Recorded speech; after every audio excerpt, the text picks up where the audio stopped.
ഞാൻ കോടതിയിൽ ഹാജരായി. ഞാനിവിടെ പറഞ്ഞെന്ന് പറഞ്ഞാൽ എനിക്ക് പത്തനംതിട്ട ജയിലിൽ വെച്ച് 19/7/2013 ഈ കേസിലെ ഒന്നാം പ്രതി എനിക്ക് 21 പേജുള്ള ഒരു ഡ്രാഫ്റ്റാണ് എൻ്റെ തന്നത്. അത് പിന്നീട് ഈ കേസിലെ രണ്ടാം പ്രതിയായ ഇപ്പോഴത്തെ മന്ത്രിയായിരുന്ന ഗണേഷ് കുമാറിൻ്റെ ഗൂഢാലോചന ഭാഗമായിട്ട് അത് 4 പേജും കൂടെ ആഡ് ചെയ്ത് അത് 25 പേജാക്കി അത് സോളാർ കമ്മീഷനിലും പലയിടത്തും ഹാജരാക്കിയിട്ടുണ്ട്. അതിനെക്കുറിച്ചുള്ളൊരു വിശദമായിട്ടുള്ള മൊഴിയാണ് ഞാനിവിടെ കോടതി മുമ്പാകെ പറഞ്ഞിരിക്കുന്നത്. ഇതിനകത്ത് ഗൂഢാലോചനയാണെന്നുള്ള കാര്യം വളരെ വ്യക്തമാണ്. എന്താണെന്ന് വെച്ചാൽ ഞാൻ റെസിപ്റ്റ് വാങ്ങിച്ചിട്ടാണ് ആ 21 പേജുള്ള ഒരു കത്ത് ഞാനത് വാങ്ങിച്ചെടുത്തത്. അതിനുശേഷം അത് തിരുത്തി 4 പേജും കൂടെ ആക്കി അത് സോളാർ കമ്മീഷനിൽ ഹാജരാക്കി അതിന് മേലിലുള്ള കാര്യങ്ങളാണ് ഇപ്പോൾ നടക്കുന്നത്. അതിന് മേലിലുള്ള ഒരു കേസ് കോടതി എൻ്റെ മൊഴിയെടുത്ത് ആദ്യം ഒരു മൊഴി എടുത്തിരുന്നു. ആ മൊഴിയിൽ പ്രഥമാദൃഷ്ടി കേസ് ഇതിനകത്ത് കുറ്റം ചെയ്തിട്ടുണ്ടെന്ന് കോടതി കണ്ടെത്തിക്കൊണ്ട് ശേഷമാണ് അത് CC ആക്കിയിട്ട് രണ്ടാമത് എൻ്റെ മൊഴി രേഖപ്പെടുത്തിക്കൊണ്ടിരിക്കുന്നത്. അത് ഞാൻ വ്യക്തമായിട്ട് കോടതിയോട് പറഞ്ഞിട്ടുണ്ട്. അത് 21 പേജാണ് എനിക്ക് കിട്ടിയത്.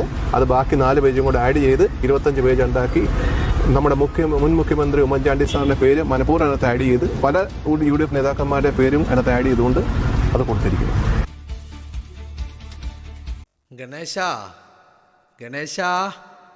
ഗണേശ നിന്റെ ചെയ്തികളൊക്കെ നിന്റെ പ്രവർത്തനങ്ങളൊക്കെ ഓരോന്നോരോന്നായിട്ട് പുറത്തേക്ക് വന്നുകൊണ്ടിരിക്കുകയാണ്.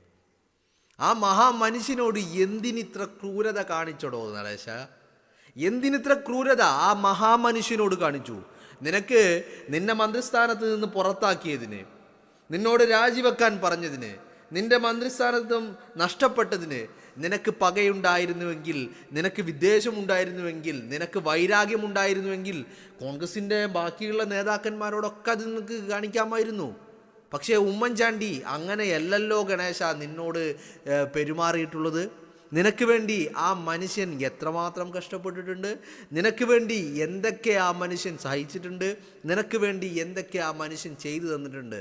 എന്നിട്ട് ആ മഹാമനുഷ്യനോട് ഇത്രയധികം പകയുണ്ടാക്കാൻ നീ നിന്റെ കാമുകിയെ വേശ്യയാക്കി ചിത്രീകരിച്ച് നിന്റെ കാമുകി ഇവരുടെ എല്ലാവരുടെയും കൂടെ കടന്നുകെടുത്തു എന്ന് പറയാൻ നിനക്ക് ഉളുപ്പുണ്ടായില്ലേ ഗണേശ? നിന്റെ കാമുകി എന്ന് പറഞ്ഞാൽ നിന്റെ കുഞ്ഞിൻ്റെ തള്ള, നിന്റെ ജാരസന്തതിയെ പ്രസവിച്ച നിന്റെ കുഞ്ഞിൻ്റെ തള്ളയായിരുന്നു സരിതാ എസ് നായർ. ആ സരിതാ നായരുടെ കത്ത് ഫെനി ബാലകൃഷ്ണൻ്റെ കയ്യിൽ നിന്ന് നീ വാങ്ങുന്നു. ഫെനി ബാലകൃഷ്ണൻ സരിതാ എസ് നായരുടെ 21 പേജുള്ള കത്തുമായിട്ട് പത്തനംതിട്ട ജയിലിൽ നിന്ന് പുറത്തേക്ക് ഇറങ്ങുമ്പോൾ അവിടെ ഫെനി ബാലകൃഷ്ണനെ കാത്ത് ആരുണ്ട്? നിന്റെ സഹായിയായിട്ടുള്ള പ്രദീപ് കുമാറുണ്ട്. ആ പ്രദീപ് കുമാറിൻ്റെ വാഹനത്തിൽ ഫെനി ബാലകൃഷ്ണൻ എവിടേക്ക് പോകുന്നു? നിന്റെ അടുത്ത ബന്ധുവായിട്ടുള്ള നിന്റെ എല്ലാ കാര്യങ്ങളും നടത്തിക്കൊണ്ടിരുന്ന ശരണ്യ മനോജിൻ്റെ അടുത്തേക്ക് പോകുന്നു. അവിടെ എത്തിയപ്പോൾ ഈ 21 പേജുള്ള കത്ത് ശരണ്യ മനോജിൻ്റെ കയ്യിലേക്ക് കൈമാറുന്നു. ആ കത്താണ് ഗണേശ നീ പിന്നീട് അങ്ങോട്ട് നിന്റെ കാമുകി, നിന്റെ കുഞ്ഞിൻ്റെ തള്ളയായ സരിതയെ ലൈംഗികമായിട്ട് ഉമ്മൻചാണ്ടി അടക്കമുള്ള UDF നേതാക്കൾ ഉപയോഗിച്ചു എന്ന് 21 പേജുള്ള കത്ത് നീ 25 ആഡ് ചെയ്തത്. ആ ആഡ് ചെയ്തത് എന്തായിരുന്നു? ഈ കത്തിൽ ഒരു ലൈംഗിക ആരോപണം തന്നെ ഉണ്ടായിരുന്നില്ല എന്നുള്ളതാണ്. എന്ന് പറഞ്ഞാൽ സോളാർ കേസുമായി ബന്ധപ്പെട്ട് യാതൊരു വിധത്തിലുള്ള ലൈംഗിക ആരോപണങ്ങളും ആ കത്തിലുണ്ടായിരുന്നില്ല. പരാതിക്കാരിയായി അല്ലെങ്കിൽ ഈ പറയുന്ന തൻ്റെ കാമുകിയെ ഇറക്കി കളിച്ചത് കാമുകി പോലും അറിയില്ല താൻ ഇങ്ങനെ പീഡിപ്പിക്കപ്പെട്ടു എന്നുള്ളത്. നിങ്ങളൊന്ന് ആലോചിച്ച് നോക്ക്. കാമുകിയോട് പറഞ്ഞത് നീ ആരോപണം ഉന്നയിക്കണം, നീ ഇതിനൊരു ആയുധമാകണമെന്നാണ്. കാമുകിയെ ആയുധമാക്കി. പക്ഷേ കാമുകിയോട് ഈ പറയുന്ന കത്ത് കൊടുത്തു വിട്ടപ്പോൾ, കത്ത് കയ്യിൽ കിട്ടിയപ്പോൾ ഈ പറയുന്ന പരാതി അല്ലെങ്കിൽ സോളാർ കേസിന് ഒരു പിൻബലം ഒന്നുകൂടി ഉറപ്പിക്കാൻ വേണ്ടിയിട്ട് ഒരു ലൈംഗിക ആരോപണം കൂടി ഗണേശൻ കൂട്ടിച്ചേർത്തു എന്നുള്ളതാണ്. നിങ്ങളൊന്ന് ആലോചിച്ച് നോക്ക്.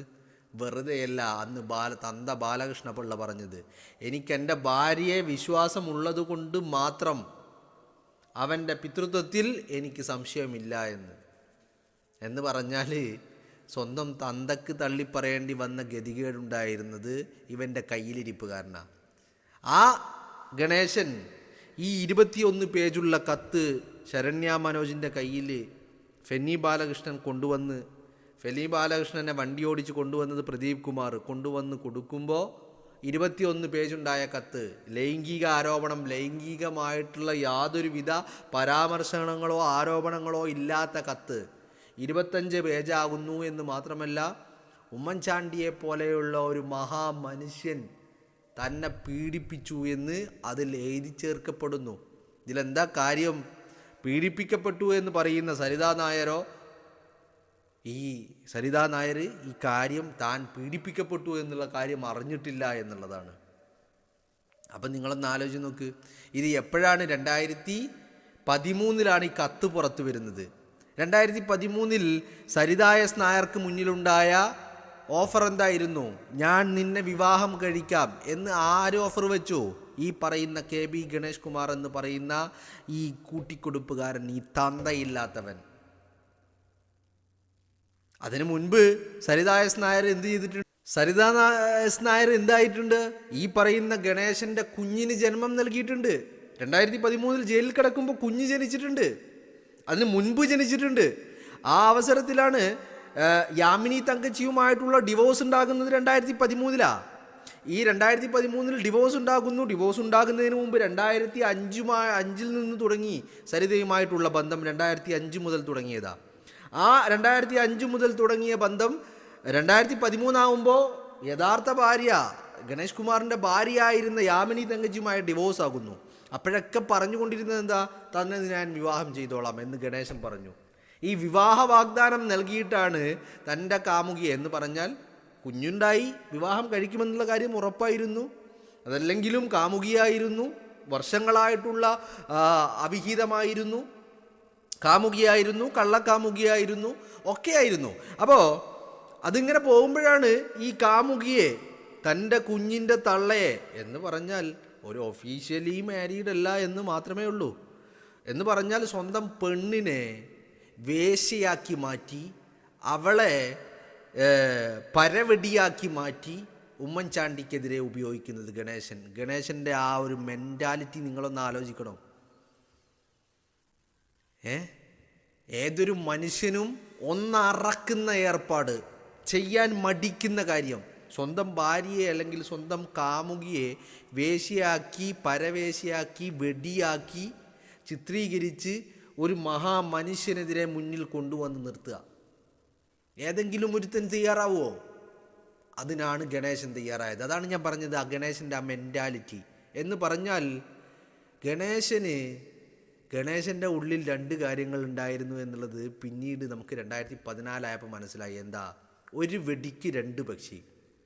സരിതയെ തലയിൽ നിന്ന് ഒഴിവാക്കുകയും വേണം, ഉമ്മൻചാണ്ടിയെ വീഴ്ത്തുകയും വേണം. ഉമ്മൻചാണ്ടിയെ വീഴ്ത്തുന്നത് എന്തിനാ? ഉമ്മൻചാണ്ടിയെ വീഴ്ത്തുന്നതിന് ഉമ്മൻചാണ്ടിയാണ് തന്നെ മന്ത്രിയാക്കിയതും ഉമ്മൻചാണ്ടിയാണ്, തന്നോട് രാജിവെച്ച് ഇറങ്ങിപ്പോകാൻ പറഞ്ഞതും ഉമ്മൻചാണ്ടിയാണ്. മനസ്സിലായില്ലേ?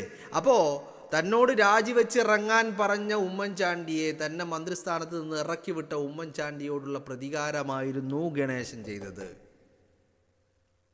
അപ്പോൾ 2 കാര്യമുണ്ട്. ഞാൻ പറഞ്ഞില്ലേ, സരിതയെ തലയിൽ നിന്ന് ഒഴിവാക്കണം. തൻ്റെ കുഞ്ഞിൻ്റെ തള്ളയാണ്, 2005 മുതൽ തനിക്ക് കിടക്ക വിരിക്കുന്നവളാണ്, ഇതൊക്കെ ശരിയാണ്. പക്ഷേ അവളെ ഒഴിവാക്കണം. കാരണം എന്താ? മടുത്തു തുടങ്ങിയിരിക്കുന്നു, ഇനി പുതിയ സാധനം വേണം. മടുത്തു തുടങ്ങിയിരിക്കുന്നു, പുതിയ സാധനം വേണം എന്നുള്ളത് 2014 ആയപ്പോൾ നമുക്ക് മനസ്സിലായി. 2014 ആയപ്പോൾ ഗണേശൻ മറ്റൊരു വിവാഹം ചെയ്തു. 2013 ആദ്യ ഭാര്യ യാമിനി തങ്കച്ചിയെ വേർപ്പെടുത്തുന്നു. 2013 അതേ കാലയളവിൽ ജയിലിലായ സന്ദർഭത്തിൽ, ജയിലിലായ തക്കം നോക്കി മെല്ലെ സരിതയുമായിട്ടുള്ള ബന്ധം ഡിസ്കണക്ട് ചെയ്യുന്നു.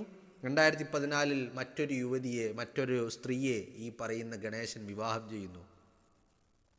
മനസ്സിലായില്ലേ? അപ്പം ഞാനിങ്ങനെ ആലോചിക്കുന്നത്,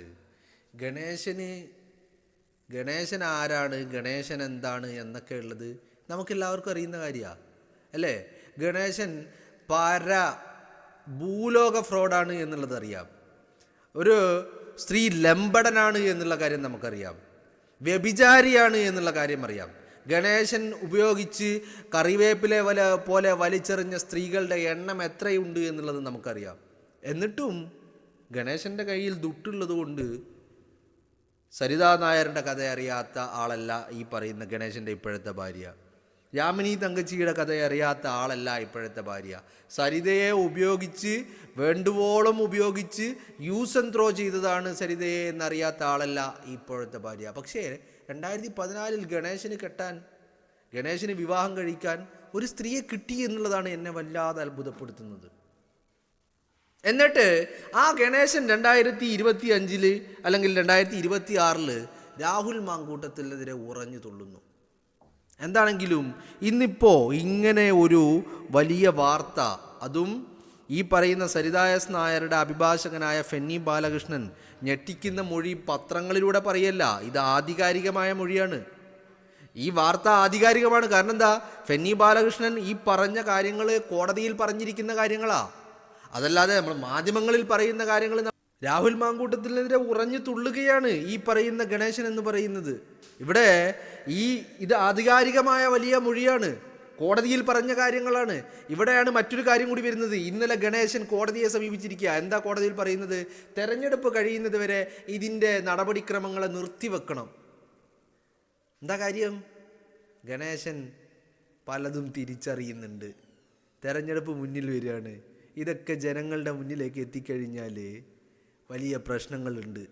അതുമാത്രമല്ല, അധികാരം നഷ്ടപ്പെട്ട് കഴിഞ്ഞാൽ, അടുത്ത സർക്കാർ വന്നു കഴിഞ്ഞാൽ പല പ്രശ്നങ്ങളും അഭിമുഖീകരിക്കേണ്ടി വരുമെന്ന് ഗണേശനറിയാം. അതുകൊണ്ട് ഈ പറയുന്ന നടപടികളൊക്കെ നിർത്തിവെക്കണം എന്നാണ് പറയുന്നത് കോടതി. ഇപ്പോൾ കഴിഞ്ഞ ദിവസം ഗണേശൻ്റെ മുൻ സ്റ്റാഫായിട്ടുള്ള സുധീർ മലയിലിൻ്റെ ഒരു വലിയ മൊഴി രേഖപ്പെടുത്തിയിട്ടുണ്ട്. ഇപ്പോൾ ഫെനി ബാലകൃഷ്ണൻ്റെ മൊഴി രേഖപ്പെടുത്തിയിരിക്കുന്നു. അങ്ങനെ കോടതി ഈ ഗൂഢാലോചന, സോളാർ കേസിൽ നടന്ന ഗൂഢാലോചന, 21 പേജ് കത്ത്, 21 പേജുള്ള കത്ത്, 25 പേജിനെക്കുറിച്ച് വലിയ അന്വേഷണമാണ് കോടതി നടത്തിക്കൊണ്ടിരിക്കുന്നത്.